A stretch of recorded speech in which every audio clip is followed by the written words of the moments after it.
अस्सलाम वालेकुम दोस्तों।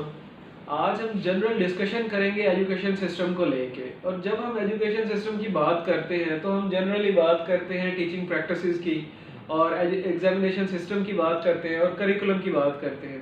लेकिन एक्चुअल में मेरे नज़दीक ये जो प्रॉब्लम है ये इससे काफ़ी बड़ी है और प्रॉब्लम हमारे इकोसिस्टम में लाए करती है। हमारी अप्रोच क्या है एजुकेशन को लेके, वो एक्चुअल में बड़ी प्रॉब्लम है।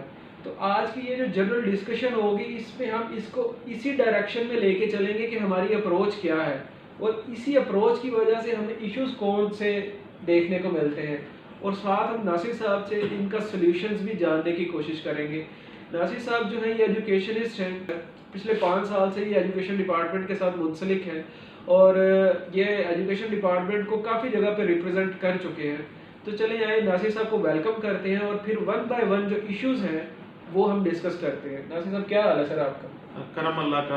थैंक यू नुमान, आपने मुझे चांस दिया कि हम एक बहुत ही मेन इशू एजुकेशन जिसमें हम बहुत लैग कर रहे हैं इस पर डिस्कशन कर सकें। सबसे पहला इशू जिसकी हम बात करने जाएंगे वो हमारे नज़दीक इनएडिक्वेट फंडिंग और बजट का है। हमारे स्कूल्स को, हमारे ओवरऑल डिपार्टमेंट को फंड के इतने ज़्यादा इश्यूज हैं जिससे जो क्वालिटी एजुकेशन है वो इम्प्रूव नहीं हो पा रही। तो नासिर साहब आपके नज़दीक जो इनएडिक्वेट फंडिंग है इशू, इसको कैसे रिजॉल्व हम कर सकते हैं? नुमान साहब, जो मेरा ख्याल है ना वो ये है कि फंडिंग किसी भी काम में रीढ़ की हड्डी की हैसियत रखती है। एग्जैक्टली, बिल्कुल। आप ये देखें कि पाकिस्तान का जब बजट बनाया जाता है तो उसकी प्रायोरिटी का अंदाज़ा यहाँ से लगा लें कि पाकिस्तान में 2022 में जस्ट 1.77% ऑफ GDP एलोकेट किया गया एजुकेशन सेक्टर के लिए पंजाब में। अब ये कितना कम है? आप ये देखें कि जो साउथ एशिया की एवरेज है वो 4.1 है ऑफ GDP और जो ग्लोबल एवरेज है वो 4.9 है और हम दोनों के हाफ से भी कम है। तो हमारी तो प्रायोरिटी एजुकेशन नहीं है। तो जब हमारी प्रायोरिटी एजुकेशन नहीं है तो हम इसे कैसे बेहतर कर सकते हैं? यानी कि इशू लाए जो कर रहा है वो हमारे इकोसिस्टम में ही लाए कर रहा है, हमारे जो अम्ब्रेला अथॉरिटीज़ हैं उनकी अप्रोच पे लाए करता है। बिल्कुल ऐसा है। मैं पिछले दिनों एक रिपोर्ट पढ़ रहा था यूनेस्को की। उन्होंने लास्ट 10 ईयर्स की जो GDP की एलोकेशन है एजुकेशन में, उस पर उन्होंने रिपोर्ट बनाई थी। तो मैं देख के बड़ा हैरान हुआ कि पाकिस्तान की जो 10 साल की एवरेज है एलोकेशन की वो जस्ट 2.5% है, जबकि अच्छे कंट्रीज़ की एटलीस्ट मोर देन 6% है।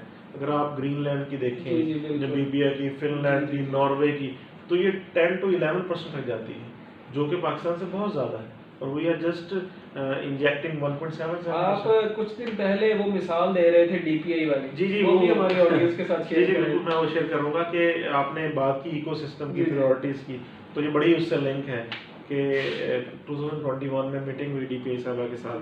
तो उन्होंने पूछा कि हम कैसे इसको बेहतर कर सकते हैं। तो मैंने कहा कि मैडम सॉरी टू से मैं यहाँ एक बात करना चाहूँगा कि मुझे 5 years हो गए एजुकेशन सिस्टम में और बहुत सी मीटिंग्स मैंने अटेंड की, लेकिन 5 साल में आज पहली मीटिंग है जिसमें ये सवाल पूछा गया है कि हम क्वालिटी ऑफ एजुकेशन को कैसे बेहतर कर सकते हैं।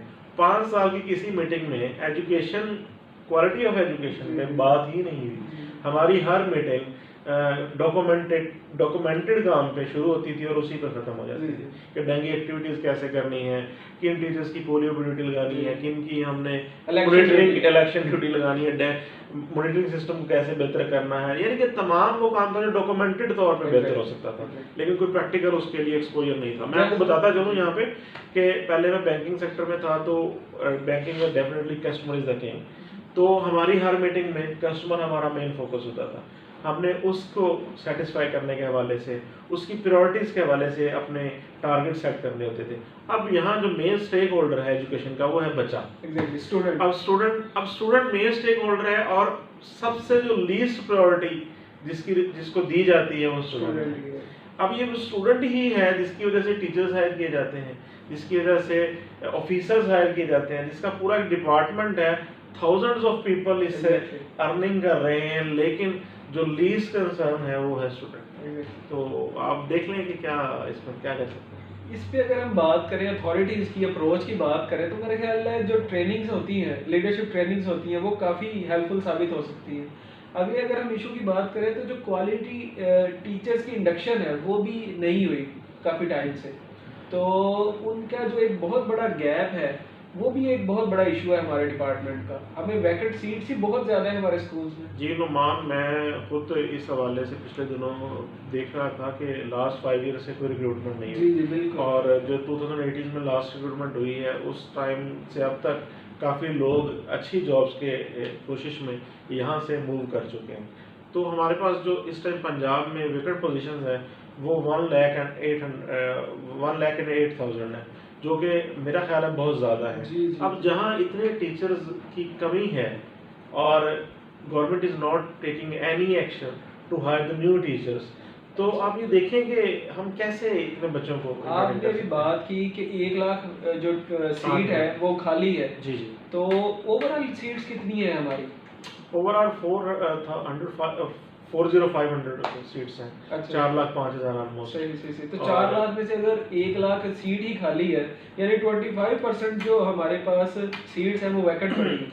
जी, कितना बड़ा 25% है? वैकेंट है, तो आप देखेंगे कितनी बड़ी बात है, Exactly. कितना बड़ा लॉस है और कितने बच्चे इससे सफर हो रहे हैं। यानी कि हायरिंग भी सॉल्यूशंस का बेसिक हमारा हाँ। वे फॉरवर्ड होना चाहिए कि हमें बिल्कुल। हायरिंग करें ज़्यादा से ज़्यादा फिलहाल। बिल्कुल, पहली प्रायोरिटी होनी चाहिए कि हमारी पोस्ट वैकेंट नहीं होनी चाहिए, Exactly. ताकि हमारे पास जो बच्चों के लिए अवेलेबल सैंक्शन पोस्ट हैं वो फिल्ड रहें। लेकिन वैसे साहब यहाँ एक चीज़ और आती है कि अगर जब हम हायरिंग करते हैं तो हमारे खजाने पे बहुत ज़्यादा बोझ पड़ता है, पेंशन्स देनी पड़ती हैं, फिर ओवरऑल एक प्रॉपर हम एक स्केड्यूल को लेके चलते हैं।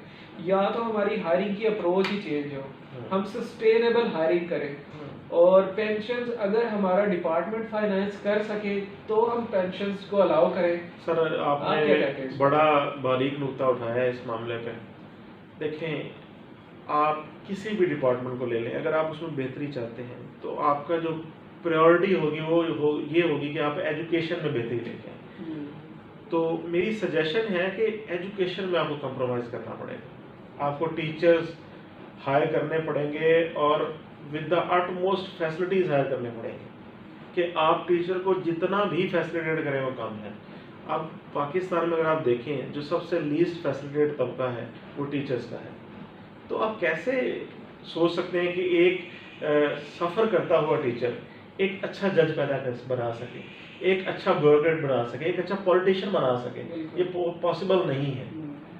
लेकिन फिर इशू ये आता है कि जब हम प्राइवेट स्कूल्स की बात करते हैं, क्योंकि हमारा कोई भी चीज़ अगर हमें अंडरस्टैंड करनी है तो उसका बेसिक क्राइटेरिया ये है कि हम उसको कंपैरिजन करते हैं। बिल्कुल बिल्कुल, हम वाइट को वाइट इसीलिए कहते हैं कि ब्लैक हमारे सामने है। बिल्कुल बिल्कुल। ऐसे है।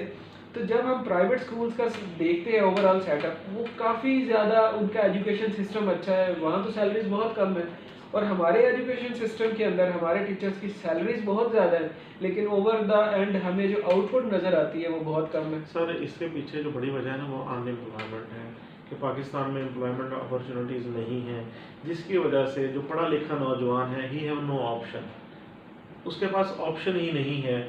वो just for the sake of earning private school को ज्वाइन करना है। अब वहाँ पे जो पावर है वो ऑटोनोमस है कि एक प्रिंसिपल फुली इम्पावर्ड है, अगर आप वहाँ पे नहीं पढ़ाते तो आपको निकाल दिया जाता है। तो गवर्नमेंट स्कूल्स में हम कैसे इम्प्रूव करें? अगर सर, गवर्नमेंट स्कूल हमें में फंड ज़्यादा है, आप ये तो माने कि हमारा प्राइवेट स्कूल का जो फंड है वो कम है और एजुकेशन का स्टैंडर्ड ज़्यादा है, और गवर्नमेंट स्कूल में हमारे फंड ज़्यादा है और क्वालिटी ऑफ एजुकेशन कम है, आप इस बात को मानते हैं? सर, बिल्कुल मानता हूँ। देखिए, अल्लाह ताला ने इस दुनिया को बनाया और सज़ा और जज़ा का सिस्टम रखा। हमारे गवर्नमेंट सेक्टर में जो सबसे बड़ी वजह यह है कि वहाँ यहाँ सज़ा और जज़ा का सिस्टम नहीं है। जी जी। आपकी जो प्रमोशन है वो सीनियरिटी बेस पे, एज के लिहाज से है। जी जी। आप उस टैलेंट को ऊपर आने ही नहीं दे रहे जो मेहनत करता है। कितनी ज्यादती है ये मेरिट बिल्कुल सर, सिस्टम में, जो बिल्कुल। अगर हम करते हैं, अगर हम बात करें तो एज जिसकी ज्यादा है वो जल्दी प्रमोट होता है, तो ये ज्यादती है बिल्कुल। बिल्कुल ज्यादती है। आपको मेरिट सिस्टम लॉन्च करना चाहिए, जो लोग अच्छा परफॉर्म करेंगे बिल्कुल। वो पहले प्रमोट होंगे। बिल्कुल। अगर आप इस सिस्टम को ले आए, कोई एग्जाम इसके लिए कंडक्ट कर दें, तो मेरा ख्याल है कि आप देखेंगे कि with in few months promotion link training जो होती है, प्रमोशन लिंक क्राइटेरिया को बनना चाहिए ऐसा जो स्ट्रिक्ट हो, जिसकी बेस पे प्रमोशन हो। सर, क्राइटेरिया तो है कि सीनियरिटी कम फिटनेस, लेकिन हमने उस सी यू एम कम को काफ और मीम कम समझ लिया है कि हमने उसको बिल्कुल इग्नोर कर दिया है। उस फिटनेस को तो हम देख ही नहीं रहे, जबकि क्राइटेरिया में है कि आप फिटनेस देखें तो मोस्टली हमारे जो लोग प्रमोट हो रहे हैं they are not fit for providing the better education at higher level. तो अगर हम पूरी दुनिया की वैसे बात करें जनरली, तो जो जापान है और दूसरी जगह है वहाँ एजुकेशन स्टैंडर्ड इतना ज़्यादा हाई हो चुका है। और इवन तो जैसे हम बात आगे भी करते होते हैं कि जो सेकंड वर्ल्ड वार थी उसके बाद उसने तो एशिज से अपने आप को खड़ा किया है जापान ने, और फिर भी उनका एजुकेशन सिस्टम इतना ज़्यादा स्ट्रॉन्ग हो चुका है और हमारा अभी उसी जगह पे खड़ा है और उसी डगर पे चल रहा है आगे। सर उसमें एक जो बेसिक उसकी रीज़न है ना उन्होंने जो फॉलो की है, वो पहले 3 साल बच्चे को जी लिखना और पढ़ना नहीं सिखाते। अच्छा। वो एथिक्स सिखाते हैं, वैल्यूज सिखाते हैं, मोरालिटी सिखाते हैं और इनको प्रैक्टिस करवाते हैं। हमारे एजुकेशन में बच्चा, बल्कि मैं अभी भी विजिट करता हूँ तो मुझे ये चीज़ हमारे सिंगल नेशनल करिकुलम में बड़ी बेहतर लगी कि उन्होंने पहले 5 से 8 चैप्टर तीनों बुक्स में, इंग्लिश, उर्दू और मैथमेटिक्स में हमारी रोज़मर्रा की रूटीन के मुतालिक ऐड की हैं। लेकिन टीचर उसको 2 साल गुजरने के बाद भी अडॉप्ट करने को तैयार नहीं है। टीचर जब फर्स्ट डे बच्चा आता है तो उसे ABC, अलिफ बे और 1 2 लिखना सिखा रहा है। अब मैंने टीचर से बात की, मैंने कहा आप ये क्यों करवा रहे हो? कहते जी ये ज़रूरी है। मैंने कहा जी आप ये बताएं कि जब हम बड़े होते हैं, पैदा होते हैं और सीखते हैं चीज़ों को, तो पहले हम बोलना सीखते हैं, आसपास की चीज़ों के नाम सीखते हैं या लिखना सीखते हैं। तो आप देखेंगे प्रायोरिटी क्या है ना, टीचर इस प्रायोरिटी को एक्सेप्ट करने को तैयार नहीं। बात की चेंज की, तो चेंज की डेफिनेशन इंटेलिजेंस की ये है कि ability to adapt the change, कि आप चेंज को एक्सेप्ट करते हैं और जितना जल्दी एक्सेप्ट करते हैं वो उतना आपका इंटेलिजेंस लेवल है। बिल्कुल। तो इंटेलिजेंस लेवल ओवरऑल हमारी सोसाइटी में आपको लगता है यानी कि कम है, जिसकी वजह से हम चेंज ही नहीं करना चाह रहे, अपने आप को मॉडिफाई नहीं करना चाह रहे। सर देखें, कायनात को अगर आप पूरी तरह थोड़ा सा ऑब्जर्व करें, अल्लाह ताला फरमाता है कुरान में हर जगह कि आप गौर क्यों नहीं करते, तो हर लम्हे तब्दीली आ रही है। पहले हम इसे यूनिवर्स कहते थे, अब ये मल्टीवर्स का कॉन्सेप्ट आ गया है कि एक फैलती हुई कायनात और बदलती जा रही है, हर लम्हे इसमें तब्दीली आ रही है। तो सबसे पहले हम अपने अंदर हमें अडेप्टेबिलिटी को लाना होगा, हर चीज को एक्सेप्ट करना होगा। जिस तरह आप 16वीं सेंचुरी में देखें, प्रेस का जब आगाज हुआ तो ऑटोमन एम्पायर तब अपने अरूज पे था, लेकिन उन्होंने उस चेंज को एक्सेप्ट नहीं किया, शैतानी चरखा कह दिया। अब उसका नुकसान क्या हुआ कि आफ्टर 100 years उस प्रेस के थ्रू बुक्स बनी और वो पूरे बुक्स उनके पूरी कंट्रीज में फैली और लोगों ने पढ़ के वहां से डेवलपमेंट की, रेवोल्यूशनाइज्ड हो गया सारा कुछ ना। अब इतना बड़ा रेवोल्यूशन किसके थ्रू आया? बुक्स के थ्रू आया, तो चेंज के थ्रू आया, चेंज को एक्सेप्ट करने से आया। बिल्कुल ऐसे। अब अगर हम इश्यूज तो हम डिस्कस कर ही रहे हैं, तो इसके अंदर अगर हम पॉलिटिकल इंटरफेरेंस को डिस्कस नहीं करेंगे तो हमारा ये जो है ओवरऑल डिस्कशन ये कंप्लीट ही नहीं होगी। नुमान ये बड़ा कंट्रोवर्शियल इशू है, बहुत से लोग इससे बुरा मान जाएंगे क्योंकि पाकिस्तान में जो एफिलिएशंस है लोगों की पॉलिटिकली बहुत ज़्यादा है। आप सोशल मीडिया पे देखें, आप एक कमेंट करें किसी पार्टी के खिलाफ तो आपके अगेंस्ट हज़ारों लोग आ जाएंगे, आप किसी भी पार्टी से ताल्लुक रखते हैं। एग्जैक्टली। तो ये बड़ा अलमिया है कि हम उसमें भी एथिक्स को फॉलो नहीं करते, हम अपने दोस्त को भूल जाते हैं कि वो हमारा दोस्त है, अपने वालिदैन को भूल जाते हैं कि वो हमारे वालिदैन हैं, और हम इस लेवल तक चले जाते हैं कि जिसे बदतमीज़ी कहा जाता है। तो ये बड़ा एथिकल इशू है, इस पे बिल्कुल बात करनी चाहिए। पॉलिटिकल इन्वॉल्वमेंट की वजह से हमारे इदारे तबाह हो चुके हैं।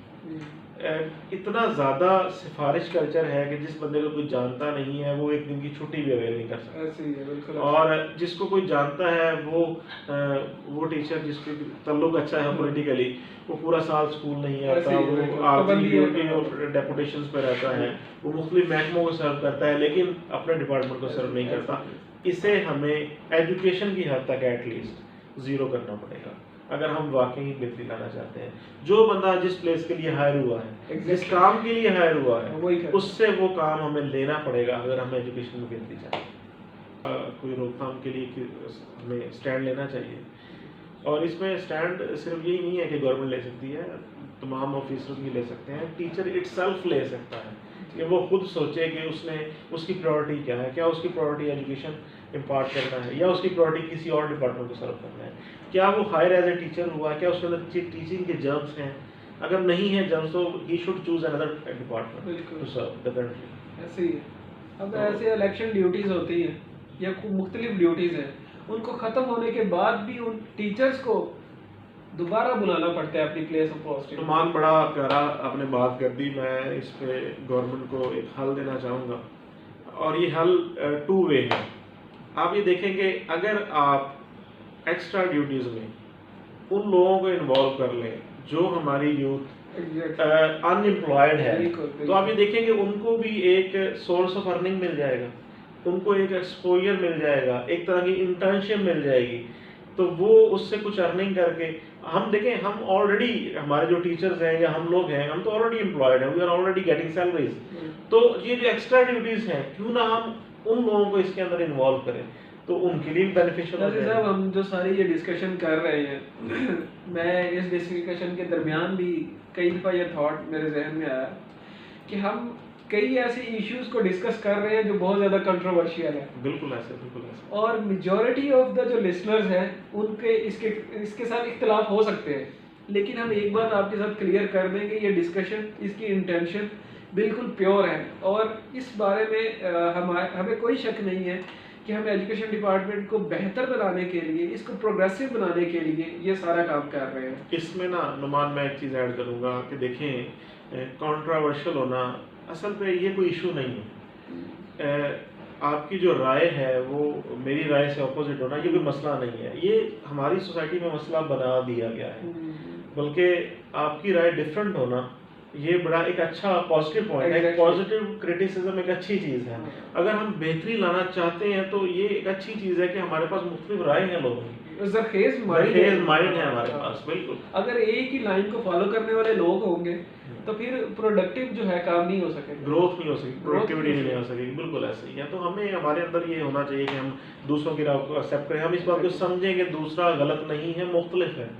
तो अगर हम इस चीज़ पे आ जाए तो बहुत बेहतर रिजल्ट आ सकते हैं। मैं कोट एक ऐड कर लूँ कि वोल्टेयर ने कहा था कि मैं आपकी बात से डिसएग्री करता हूँ, लेकिन मैं आपका जो राय रखने का हक है उसके लिए मरने तक जाऊंगा, मैं अपनी लाइफ सेक्रीफाइस करने के लिए। कितनी प्यारी बात। जी जी जी बिल्कुल। तो इसी के साथ मेरे ख्याल डिस्कशन को कंक्लूड करते हैं। बिल्कुल, नेक्स्ट फ्राइडे इंशाल्लाह फिर इसको कंटिन्यू करेंगे और ये दोस्तों पहली एपिसोड है, आगे हम इसको इंशाल्लाह मज़ीद लेके चलेंगे। बिल्कुल बिल्कुल। और हम चाहते हैं कि सुनने वाले भी इसमें हमें राय दें कि इस डिस्कशन से आपने क्या सीखा और इस डिस्कशन में आप मज़ीद क्या ऐड कर सकते हैं। आपकी राय को हम अगली वीडियोज़ में लोगों के सामने रखेंगे और जो मुख्तलिफ पॉइंट ऑफ व्यू हमारे सामने होंगे तो हम एक अच्छी प्रोडक्ट डेवलप कर सकेंगे। Thank you.